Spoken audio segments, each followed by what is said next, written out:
میرے دوست نے اپنی بوڑھی ماں کو گھر سے نکال دیا۔ میں نے جب انہیں کچرا کنڈی کے ڈھیر پر بیٹھے دیکھا تو اٹھا کر اپنے گھر لے آیا۔ دوست سے بات کی لیکن وہ اپنی ماں کو اپنے گھر لے جانے کے لیے راضی نہ ہوا، اسی لیے میں نے انہیں اپنے گھر رکھ لیا۔ میری بیوی نیک تھی، وہ ان کی خوب خدمت کرتی۔ جلد ہی ہمارے دن پوری طرح بدل گئے اور میں خوب ترقی کرنے لگا۔ کچھ مہینوں بعد میرا دوست مجھے ملا تو اسے دیکھ کر میرے رونگٹے کھڑے ہو گئے، کیونکہ اس کی حالت۔ میں دفتر سے واپس لوٹ رہا تھا جب ہی محلے کی کچرا کنڈی پر میں نے لوگوں کا رش دیکھا۔ کافی سارے لوگ وہاں پر جمع تھے اور آپس میں کچھ بات چیت بھی کر رہے تھے۔ مجھے بھی تجسس ہوا کہ کچرا کنڈی پر ایسا کیا ہے جو لوگوں نے رش لگا رکھا ہے۔ پہلے میرے ذہن میں خیال آیا شاید کسی نے کوئی مردہ بچہ پھینک دیا ہو، کیونکہ آج کل ایسی خبریں تو بہت زیادہ عام تھیں کہ لوگ اپنے ناجائز بچوں کو کچرا کنڈی پر پھینک رہے تھے۔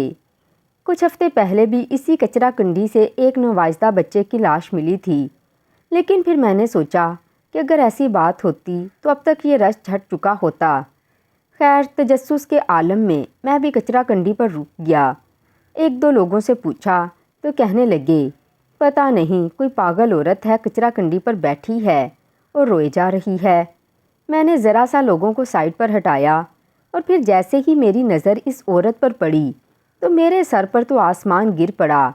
یہ تو گلناز آنٹی تھیں، جنہیں میں بہت اچھی طرح پہچانتا تھا۔ نہ ہی وہ پاگل تھیں اور نہ ہی ان کو کوئی ایسا ذہنی مسئلہ کہ وہ کچرا کنڈی پر بیٹھ کر اس طرح سے روتیں۔ میری ان سے آخری ملاقات تقریباً 3 سال پہلے ہوئی تھی اور اس وقت تو وہ بالکل ٹھیک اور نارمل تھیں اور اپنے گھر میں خوش باش تھیں۔ یہ شاہ نواز کی شادی کے وقت کی بات تھی۔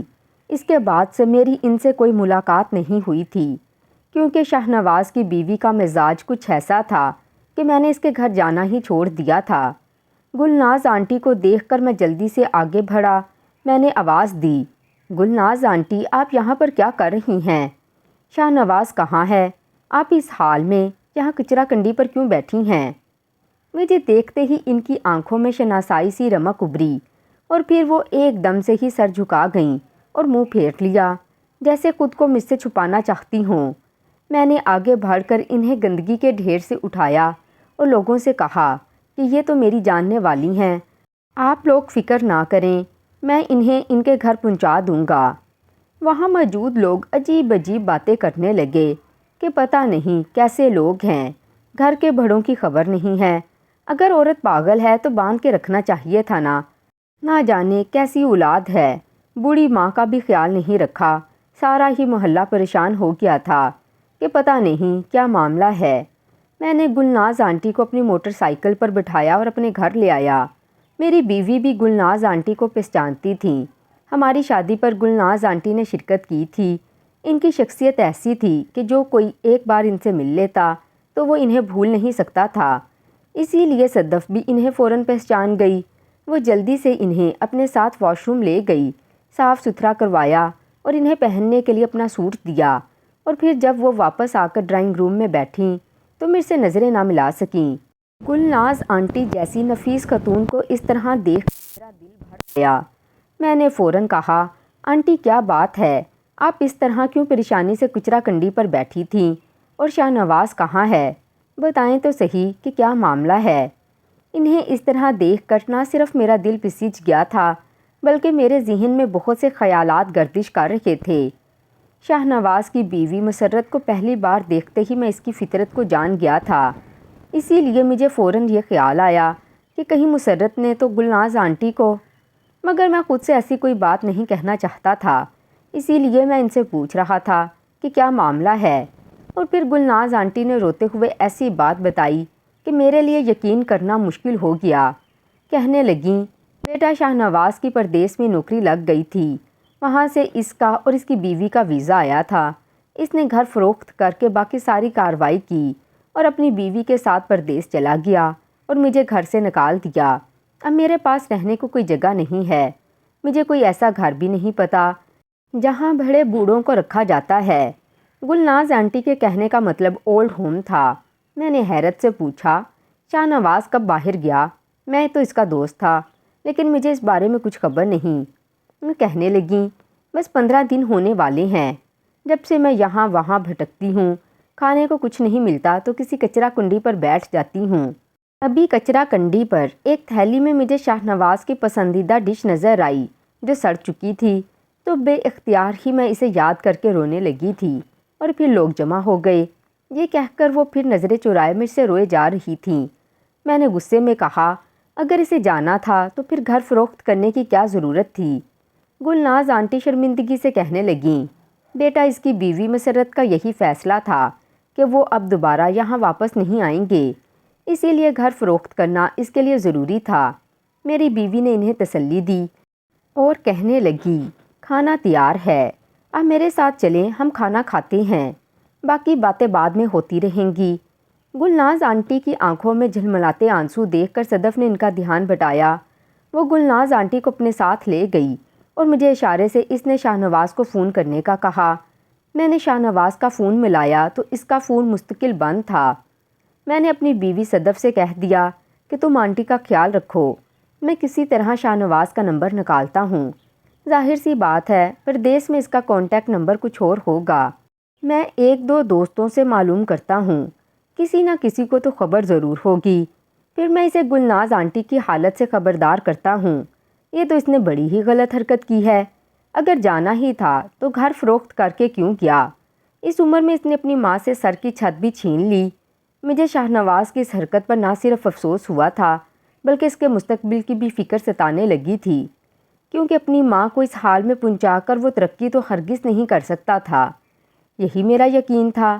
گلناز آنٹی نے کھانا کھایا تو وہ جانے کی ضد کرنے لگیں، کہنے لگیں، میں تم لوگوں پر بوجھ نہیں بننا چاہتی، مجھے تو میری اولاد نے دھتکار دیا، میں تم لوگوں کو کیا پریشان کروں؟ میں گلناز آنٹی کے قدموں میں بیٹھ گیا۔ میں نے کہا، آپ میری ماں جیسی ہیں، میری ماں کو اس دنیا سے گئے 2 سال ہو گئے ہیں، آج تک ان کی کمی پوری نہیں ہوئی۔ اب اگر آپ مجھے قسمت سے ملی ہیں تو میں اس طرح آپ کو سڑکوں پر دھکے کھانے کے لیے نہیں چھوڑ سکتا۔ جب تک شاہ نواز واپس نہیں آتا آپ ہمارے گھر میں رہ سکتی ہیں۔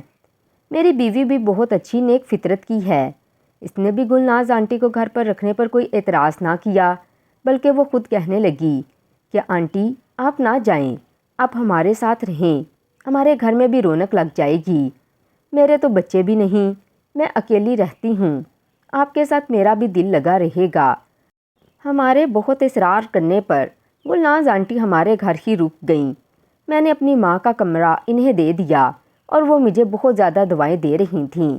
انہیں کمرے میں چھوڑ کر جب میں اپنے کمرے میں واپس آ کر بیٹھا تو میری آنکھوں میں آنسو آ گئے۔ میری بیوی کہنے لگی، آپ زیادہ پریشان نہ ہوں، شاہ نواز کو اس کی ماں کی حالت بتائیں گے تو وہ ضرور واپس آئے گا۔ میں نے صدف کی طرف دیکھا اور اسے بتایا کہ میں اور شاہ نواز جب 10ویں جماعت میں تھے، جب ہماری بہت زیادہ اچھی دوستی ہو گئی تھی۔ شاہ نواز پیسے والا تھا، اس کے گھر کافی سہولیات تھیں، اسی لیے میں گیم وغیرہ کھیلنے شاہ نواز کے پاس چلا جاتا تھا۔ شاہ نواز کے ابا ایک ملٹی نیشنل کمپنی میں بہت اچھی نوکری کرتے تھے، اسی لیے ہم سے زیادہ ان کے حالات اچھے تھے۔ تب گلناز آنٹی ہی میری پسند کے کھانے بناتی تھیں۔ شاہ نواز کے منہ سے نکلی ہر بات وہ فوراً پوری کر دیتی تھیں۔ گلناز آنٹی کبھی میرے ساتھ غیروں جیسا سلوک نہیں کرتی تھیں۔ وہ انتہائی نفیس خاتون تھیں، ایک سے بڑھ کر ایک لباس پہنتی تھیں۔ میں نے اس زمانے میں گلناز آنٹی کے پاس وہ سب کچھ دیکھا تھا جو کسی بھی اچھی اور امیر خاتون کے پاس ہو سکتا تھا۔ گلناز آنٹی تو میری آئیڈیل تھیں۔ میں اپنی ماں سے بھی یہی کہتا تھا، اب گلناز آنٹی کی طرح کیوں نہیں رہتی، ان کی طرح کے کپڑے کیوں نہیں پہنتی؟ تب میری ماں مسکرا کر کہتی تھی، بیٹا ہر ایک کی قسمت ایک جیسی نہیں ہوتی۔ آج گلناز آنٹی کی حالت دیکھ کر مجھے بہت ہی زیادہ دکھ ہو رہا ہے اور میں سوچ رہا ہوں کہ واقعی ہر ایک کی قسمت ایک جیسی نہیں ہوتی۔ میری ماں کے آخری وقتوں میں تو میری بیوی صدف نے ان کی بہت خدمت کی تھی، ان کا بہت زیادہ خیال رکھا تھا، انہیں کسی چیز کی کمی نہیں ہونے دی تھی۔ لیکن گلناز آنٹی کے ساتھ تو مسرت بہت ہی برا سلوک کر رہی تھی۔ مجھے حد سے زیادہ پریشان اور افسردہ دیکھ کر صدف کہنے لگی کہ آپ کل ہی شاہ نواز سے رابطہ کریں، جب اسے پتہ چلے گا کہ گلناز آنٹی کی حالت کیا ہے تو وہ خود لوٹ آئے گا۔ پھر ساری رات میں نے کروٹیں بدلتے ہی گزار دیں۔ بار بار تصور میں مجھے اپنی ماں کا چہرہ نظر آتا اور ساتھ ہی گلناز آنٹی کا وہ جوانی والا روپ بھی یاد آتا کہ وہ کس قدر حسین تھیں، کتنی خوبصورت بھی۔ ان کے شوہر بھی ان سے بے انتہا محبت کرتے تھے۔ ان کا گھر میرے لیے ہمیشہ ہی ایک مثالی گھر رہا تھا۔ میں نے سوچا بھی نہیں تھا کہ زندگی کے کسی موڑ پر مجھے گلناز آنٹی کا یہ روپ بھی دیکھنے کو ملے گا۔ ایسے ہی فجر کی اذانوں کی آواز بلند ہوئی۔ میں نماز پڑھ کر کمرے سے نکلا تو میں نے گلناز آنٹی کو گارڈن میں دیکھا۔ وہ کوئی تسبیح وغیرہ پڑھ رہی تھیں۔ میں ان کے پاس جا کر بیٹھ گیا۔ انہوں نے میرے سر پر ہاتھ رکھ کر بہت ساری دوائیں دیں اور کہنے لگیں، تم ابھی بھی پہلے جیسے ہو۔ پہلے بھی جب تم ہمارے گھر آتے تھے تو میرا بڑا خیال کرتے تھے۔ تم نے اب بھی مجھے دیکھتے ہی پہچان لیا۔ کوئی اور ہوتا تو شاید ایسی حالت میں مجھے دیکھ کر منہ موڑ جاتا۔ میں نے ان کا ہاتھ پکڑ لیا اور کہا، آپ بالکل بے فکر رہیں، یہ گھر بھی آپ کا ہے اور ہم لوگ بھی آپ کے ہیں۔ کوئی آپ کو یہاں سے جانے کا نہیں کہے گا، آپ یہاں سکون سے رہیں۔ وہ کہنے لگیں، بس میں تم لوگوں پر زیادہ بوجھ نہیں بننا چاہتی۔ مجھے تو میری بہو نے قبول نہیں کیا، میں صدف کو کیسے پریشان کروں؟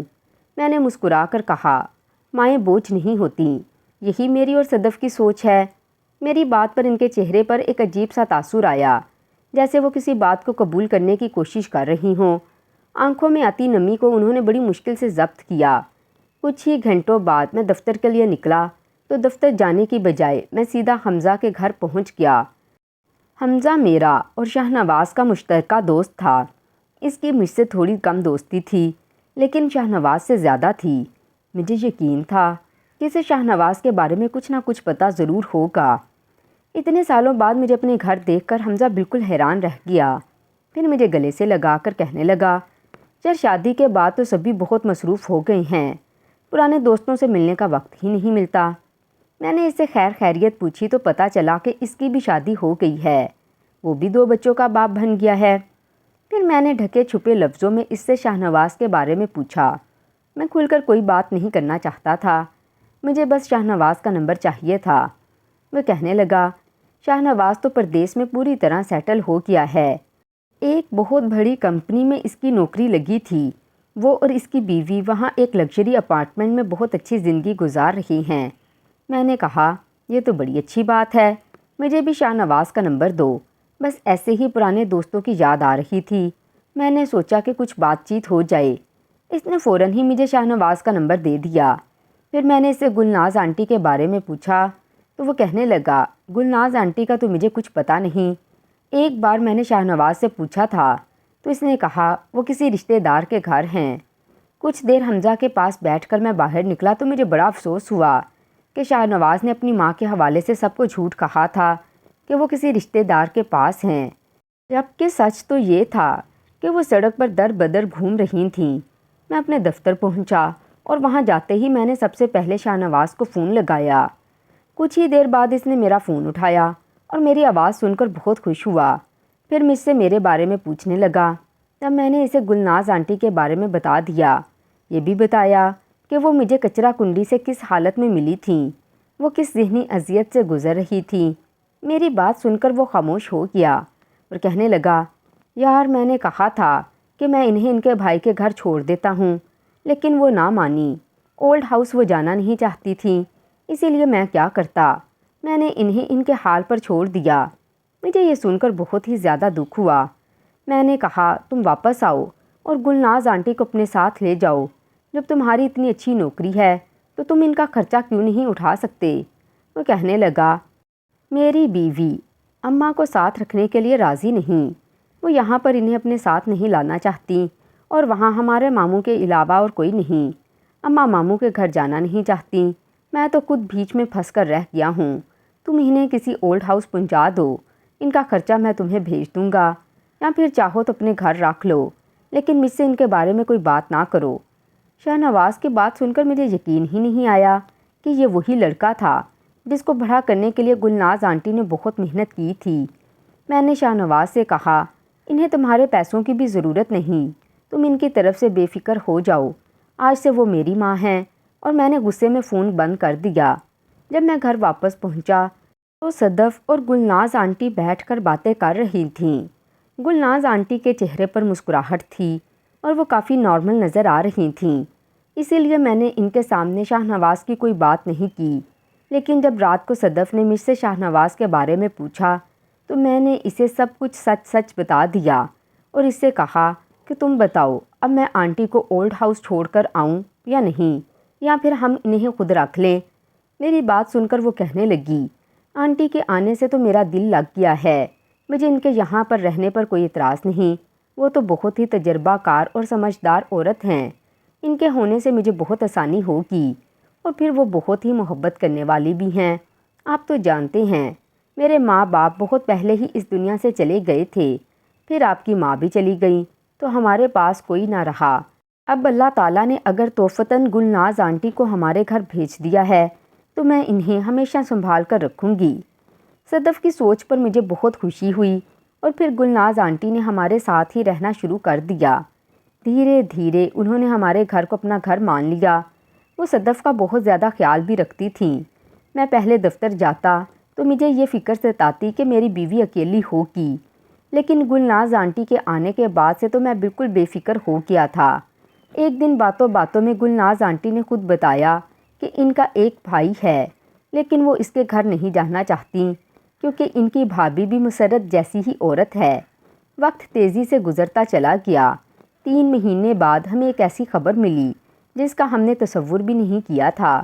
دراصل صدف کے ساتھ کچھ ایسے مسائل تھے جس کی وجہ سے وہ ماں نہیں بن سکتی تھی اور ہم اولاد کی خوشی سے محروم تھے، لیکن گلناز آنٹی اسے دن رات دعا دیتی کہ جلد ہی اس کی گود میں خوشی آ جائے، اور 3 مہینے میں ہمیں وہ خوشخبری ملی تھی کہ ہم دونوں کی دنیا ہی بدل گئی۔ صدف امید سے ہو گئی۔ ڈاکٹروں کو بھی جب یہ بات پتہ چلی تو وہ بھی حیران ہوئے کیونکہ صدف کی پرانی رپورٹس بالکل مختلف تھیں اور اب اس کی یہ پریگننسی ایک طرح سے معجزہ ہی تھی۔ صدف کا کہنا تھا یہ سب کچھ گلناز آنٹی کی دواؤں کا نتیجہ ہے۔ وہ پہلے سے بھی زیادہ ان کے قریب ہو گئی اور گلناز آنٹی نے ایک ماں کی طرح ہی اس حالت میں صدف کا خیال رکھنا شروع کر دیا۔ ہمارا گھر خوشیوں سے بھر گیا۔ 2 مہینے اور گزرے تو ایک دن میرے باس نے مجھے بلایا اور کہنے لگے، تم بہت ہی محنت اور ایمانداری سے کام کرتے ہو، اسی لیے ہم نے سوچا کہ ہماری نئی برانچ میں ہم تمہیں مینیجر کے طور پر ٹرانسفر کر دیں۔ دوسری برانچ تمہارے گھر سے قریب بھی ہے اور مینیجر بننے کی خوشی میں تمہیں گاڑی بھی ملے گی۔ یہ سننا تھا کہ میں حیران رہ گیا کیونکہ فی الحال میں جس پوسٹ پر تھا وہاں سے مینیجر کی پوسٹ پر پہنچنے کے لیے مجھے کم سے کم 4 سال کا انتظار اور کرنا تھا، لیکن اتنی اچانک مجھے یہ پوسٹ ملی کہ میں خوش ہونے کے ساتھ ساتھ حیران بھی تھا۔ دوسرے ہی دن سے میں مینیجر کے طور پر اس برانچ میں پہنچ گیا اور پھر ایک ہفتے بعد مجھے کمپنی کی طرف سے گاڑی بھی مل گئی۔ میں خدا کا جتنا شکر ادا کرتا کم تھا۔ میں گلناز آنٹی کی دعاؤں کے حصار میں گھر سے نکلتا اور جب گھر میں داخل ہوتا تو مجھے دیکھتے ہی وہ مسکراتیں، میری خیر خیریت کرتیں، مجھے اپنے پاس بٹھاتیں، میں اپنے ہر مسئلے کو ان سے ڈسکس کرتا اور وہ بہت سمجھداری کے ساتھ میرے بہت سے مسائل کا حل بھی بتا دیتیں۔ وہ ایک پڑھی لکھی اور بہت ہی سلجھی ہوئی خاتون تھیں۔ انہوں نے میری زندگی کے بہت سے مسائل کو چٹکیوں میں حل کر دیا تھا۔ ایسے ہی 1 سال گزر گیا۔ ہمارے گھر ایک بیٹی کی پیدائش ہوئی۔ ہم نے اس کا نام رکھنے کا حق بھی گلناز آنٹی کو دیا تھا۔ گلناز آنٹی نے اس کا نام شہر بانو رکھا تھا۔ شہر بانو ہمارے گھر میں مزید رونق لے آئی اور ہماری زندگی پوری طرح ٹھیک ہو گئی۔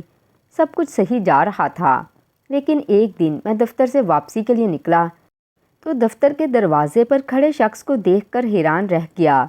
اجڑی ہوئی حالت، بکھرے ہوئے بال، وہ شخص کسی طرح پہچاننے میں نہیں آ رہا تھا۔ اس کے گندے کپڑے دیکھ کر تو کوئی بھی اسے دیوانہ، مجنون یا پاگل ٹھہرا سکتا تھا، لیکن مجھے اسے پہچاننے میں 2 سیکنڈ بھی نہ لگے۔ وہ کوئی اور نہیں بلکہ شاہ نواز تھا۔ مجھے دیکھتے ہی وہ رونے لگا اور مجھ سے گلناز آنٹی کے بارے میں پوچھنے لگا۔ میں نے اسے گلناز آنٹی کے بارے میں تو کچھ نہ بتایا، البتہ اسے اپنے آفس میں بلا کر بٹھا لیا اور کہا، بتاؤ یہ تمہیں کیا ہوا ہے، یہ تمہارا کیا حال ہو رہا ہے، تم پردیس سے کب لوٹے؟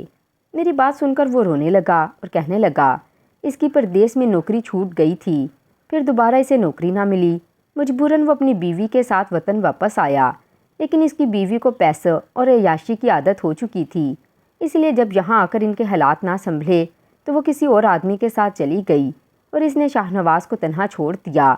شاہ نواز یہاں جانے سے اپنا گھر فروخت کر چکا تھا، نوکری اس کے پاس تھی نہیں جو جمع پونجی تھی کچھ دن ہوٹل میں رہ کر اس نے وہ خرچ کر دی، اور اب وہ بالکل اسی طرح سڑک پر تھا جس طرح کچھ عرصہ پہلے گلناز آنٹی سڑک پر تھیں۔ وہ ہاتھ جوڑ کر روتے ہوئے کہہ رہا تھا کہ مجھے میری ماں کے پاس پہنچا دو، ان کی بدوائیں لے کر میری زندگی ختم ہو گئی ہے۔ میں نے غصے سے اسے دیکھا اور کہا، تم کیسی اولاد ہو؟ تمہیں اپنی ماں کی فطرت کا بھی معلوم نہیں تھا؟ کیا تمہیں لگتا ہے کہ گلناز آنٹی تمہیں کبھی بدوا دیں گی؟ انہوں نے تمہیں کبھی کوئی بدوا نہیں دی۔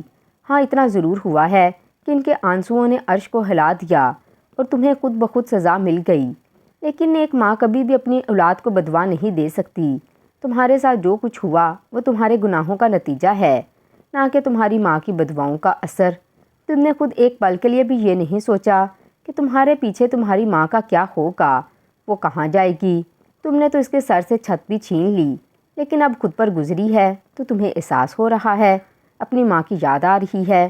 اگر اب بھی تمہارے ساتھ یہ سب کچھ نہ ہوتا تو تم شاید کبھی پلٹ کر گلناز آنٹی کو تلاش کرنے کی کوشش نہ کرتے۔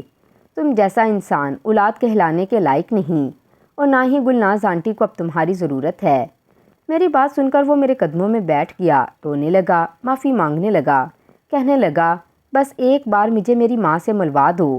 میں اسے اٹھا کر اپنے گھر لے آیا۔ میرا دل تو نہیں تھا میں اسے گلناز آنٹی سے ملواؤں، لیکن وہ گلناز آنٹی کی اولاد تھی، میں اسے کیسے ان سے دور کر سکتا تھا؟ گلناز آنٹی اپنے بیٹے کی ایسی حالت دیکھ کر پھوٹ پھوٹ کر رونے لگیں۔ انہوں نے تو کوئی شکوہ شکایت نہیں کی، بلکہ شاہ نواز کو سینے سے لگایا، اس کے بالوں میں ہاتھ پھیرتے وہ اس کی خیریت پوچھ رہی تھیں۔ شاہ نواز نے خود پر گزری ہر اذیت کے بارے میں انہیں بتایا، جبکہ گلناز آنٹی نے اپنی کسی پریشانی کسی تکلیف کا ذکر شاہ نواز سے نہیں کیا۔ انہوں نے یہ ثابت کیا کہ ماں کی محبت ہر لالچ سے پاک ہوتی ہے۔ انہوں نے شاہ نواز کو فوراً معاف کر دیا اور اسے کہا تھا کہ وہ پریشان نہ ہو۔ پھر گلناز آنٹی نے مجھ سے کہا، میں شاہ نواز کے لیے کسی نوکری کا انتظام کر دوں۔ میں نے گلناز آنٹی سے کہا، وہ تو میں کر دوں گا، لیکن اب میں آپ کو شاہ نواز کے ساتھ نہیں جانے دوں گا۔ میری بیٹی شہر بانو گلناز آنٹی کو دادی کہنے لگی تھی، اور صدف بھی انہیں اماں کہہ کر پکارنے لگی۔ میں نے کہا، میں اپنی بیٹی کی دادی کو اس سے دور نہیں کر سکتا، اور یہی شاہ نواز کی سزا ہے۔ اب وہ دوبارہ کبھی آپ کے ساتھ نہیں رہے گا۔ میں شاہ نواز کو تو سیٹ کروا دوں گا، لیکن آپ اب اسی گھر میں میرے ساتھ رہیں گی۔ میری بات سن کر گلناز آنٹی کی آنکھوں میں آنسو آ گئے۔ انہوں نے مجھے سینے سے لگایا اور مجھے یقین دلایا وہ مجھے کبھی چھوڑ کر نہیں جائیں گی۔ میں نے شاہ نواز کو نوکری دلوا دی۔ وہ ایک کمرے کے چھوٹے سے کرائے کے گھر میں رہنے لگا۔ دھیرے دھیرے اس کے حالات ٹھیک ہو رہے تھے، لیکن میں نے گلناز آنٹی کو اپنے گھر سے نہیں جانے دیا۔ وہ خود بھی اب مجھے چھوڑ کر نہیں جانا چاہتی تھیں۔ شاہ نواز جب بھی اپنے ماں کے پاس بیٹھتا تو وہ بہت روتا، بار بار اپنی غلطیوں کی معافی مانگتا، جبکہ گلناز آنٹی اسے معاف کر چکی تھیں، لیکن اسے یہ بات سمجھ آ گئی تھی کہ اس نے زندگی میں جتنا بھی خسارہ اٹھایا وہ اپنے انہی گناہوں کی وجہ سے اٹھایا ہے۔ آج گلناز آنٹی کو میرے گھر میں رہتے ہوئے تقریباً 10 سال ہونے والے ہیں۔ میری بیٹی 9 سال کی ہو گئی ہے۔ ہماری زندگی میں ہر گزرتے دن کے ساتھ خوشیاں بڑھتی ہی چلی گئی ہیں۔ میں آپ سب سے یہی کہنا چاہوں گا کہ جب تک ہم اپنے بڑوں کا خیال نہیں کریں گے، ان کی عزت اور احترام نہیں کریں گے، تب تک ہم زندگی میں کبھی کامیابی اور ترقی حاصل نہیں کر سکتے۔ بڑوں کی دعائیں تقدیر بدلنے کے لیے کافی ہوتی ہیں۔ ناظرین، آپ کو آج کی کہانی کیسی لگی؟ کمنٹ باکس میں اپنی رائے کا اظہار ضرور کریں۔ ملتے ہیں کل ایک اور نئی دلچسپ کہانی کے ساتھ۔ تب تک اللہ حافظ۔